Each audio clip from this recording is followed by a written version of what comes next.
Langgar Geladak ya, Langgar Geladak dulu itu bareng anak-anak MI Gandri yang mungkin kalau dirasa kalau sekarang bagi saya itu sangat berat sekali, tapi beliau pagi setelah subuh sudah ngajar anak-anak MI Gandri setiap pagi diobiai moro suwo ning Geladak ngaji imriti ning sekolah isih diobiai neh dikiting terus pakai ya. Dan mungkin sekarang kalau dimasukkan kurikulum juga sulit sekali hal semacam itu. Terus setelah itu Abah ngajar di sekolahan Gandri sampai pukul 1:30 ngaji sama ibu-ibu ya, jamaah Al-Ibris. Lanjut di Madrasah Kenongo ngaji lagi setelah asar anak-anak MTS dan anak-anak Alia. Nggih Pak Edi, nggih Pak Edi ya jadwalnya. Setelah itu setelah Isya lagi ngaji orang-orang tua. Nah itu yang mungkin para guru, para ustadz yang patut kita teladani. Dan seringkali masalah jamaah sangat sekali diperhatikan. Qobliyah ba'diyah dipeksa tenanan. Karena pas sekolah jamaah gak diadakno jamaah belum tentu nanti di rumah akan sholat itu, dan itu terus masih dilaksanakan di Madrasah Lembaga Gandirojo. Dan mudah-mudahan kita semuanya masih bisa melanjutkan perjuangannya. Dan seringkali uluk salam, setiap ketemu orang uluk salam itu yang mungkin kita sendiri berat sekali. Bahkan kadang uluk salam, kadang urung tentu dijawab malah diguyu. Tapi setelah itu baru tahu bahwa memang itu hal yang semestinya dilakukan, berinteraksi dengan orang lain. Teladan-teladan itulah yang perlu kita lanjutkan. Gak pernah gengsinan, gak pernah. Abah itu gak pernah gengsinan. Apa adanya lah. Yang mungkin kesederhanaan yang perlu kita tiru dari apa yang sudah beliau contohkan itu. Itu sedikit yang saya sampaikan, dan saya sendiri mengucapkan terima kasih atas rawuh panjenengan dan atas nama keluarga. Kalau ada kekurangan atau tidak seperti yang panjenengan inginkan, kami mohon maaf yang sebesar-besarnya. Nanti ini acaranya adalah pembukaan dan selanjutnya adalah pembacaan ayat suci Al-Quran, kemudian disusul dengan pembacaan manaqib, dilanjutkan dengan tahlil dan doa. Langsung saja nanti kita acaranya beruntun.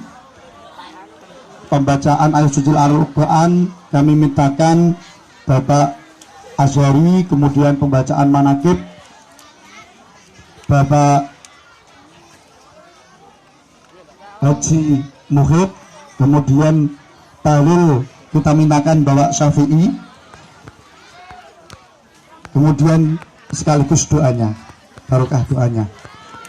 Baik, para Bapak Ibu dan adik-adik sekalian, mari kita buka acara pada kesempatan pagi hari ini dengan bacaan suratul Fatihah. Mudah-mudahan acara yang akan kita laksanakan berjalan dengan lancar tanpa halangan satu apapun. Adik-adik, saya mintakan bacaan khusyuk ya, karena sampai semuanya sudah hadir di sini, diniati untuk kirim doa dan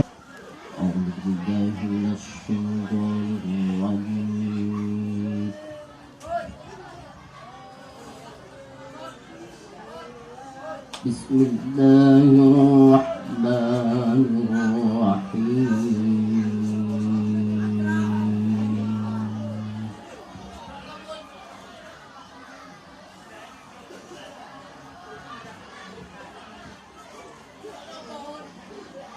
يا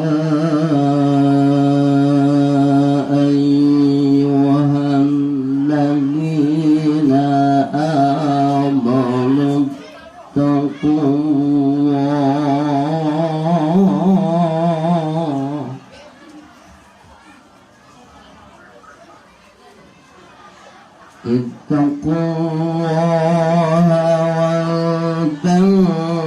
ولتنظر نفس ما قدمت لغد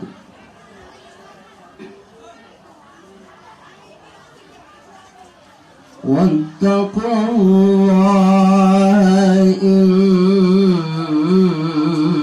الله خبير بما تعملون أولئك هم الفاسقون.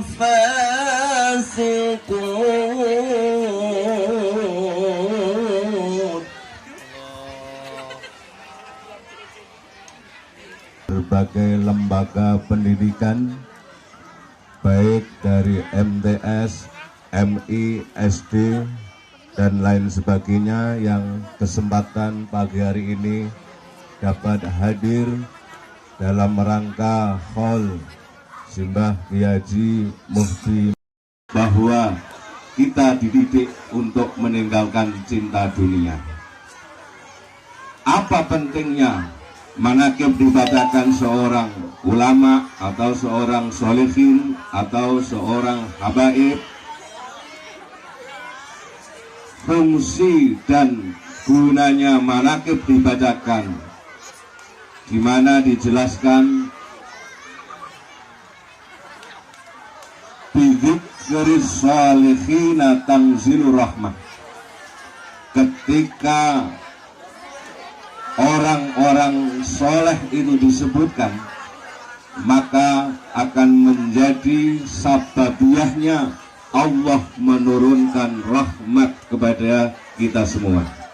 Itulah pentingnya orang-orang soleh disebut, pentingnya manaqib disebut atau diorekan sejarah-sejarah orang-orang yang soleh, sejarah-sejarah seorang kiai, seorang ulama, seorang aulia, akan menyebabkan turunnya rahmat Allah diberikan kepada kita semua. Itu adalah pentingnya manaqib. Oleh karena itu, mudah-mudahan kita semua mendapat keberkahan dari beliau, Mbah Kiai Haji Mufti Mawardi. Amin Allahumma amin. Beliau yang saya kenal, saya agak lama bergaul dengan beliau selama di Gandri. Sering sekali beliau minta saya boncengkan, kadang-kadang dari madrasah ke dalam, kadang-kadang dari pasar ke dalam, dan lain sebagainya. Sering sekali. Bahkan keunikannya, beliau adalah seorang guru, seorang kiai yang tidak gengsinan. Dia mengikuti jejak beliau gurunya, yaitu Mbah Ghazali. Mbah Ghazali belanja dewi ning pasar. Mbah Mufti pun juga belanja sendiri di pasar. Nah, itu menandakan bahwa beliau bukan orang yang gengsinan. Itu yang perlu para siswa-siswi kita tiru, menjadi seorang yang tidak gengsinan. Akhlak beliau saya bisa membuktikan sendiri. Ketika saya belum mengimami sholat zuhur di masjid, saya jamaah di musolanya Mbah Maksum atau Mbah Muslim. Beliau hadir ketika saya jamaah di musola. Sebelum jamaah dimulai, saya paksa beliau Mbah Mufti Mawardi untuk menjadi imam. Tapi ternyata beliau tidak mau. Ini menunjukkan akhlak beliau Mbah Muhdi Mawardi, bahwa masih mau menjadi makmum seorang seperti saya yang banyak sekali kekurangannya. Padahal beliau seorang ulama, padahal beliau adalah seorang kiai, duriyahnya jelas, putranya Mbah Mawardi, tapi dia masih mau berjamaah dengan orang yang seperti saya. Itu menunjukkan akhlakul karimah yang perlu kita teladani bagi semua siswa-siswi Madrasah Gandri, khususnya pada semua lingkungan pendidikan baik SD maupun madrasah di lingkungan Sidan Utara khususnya.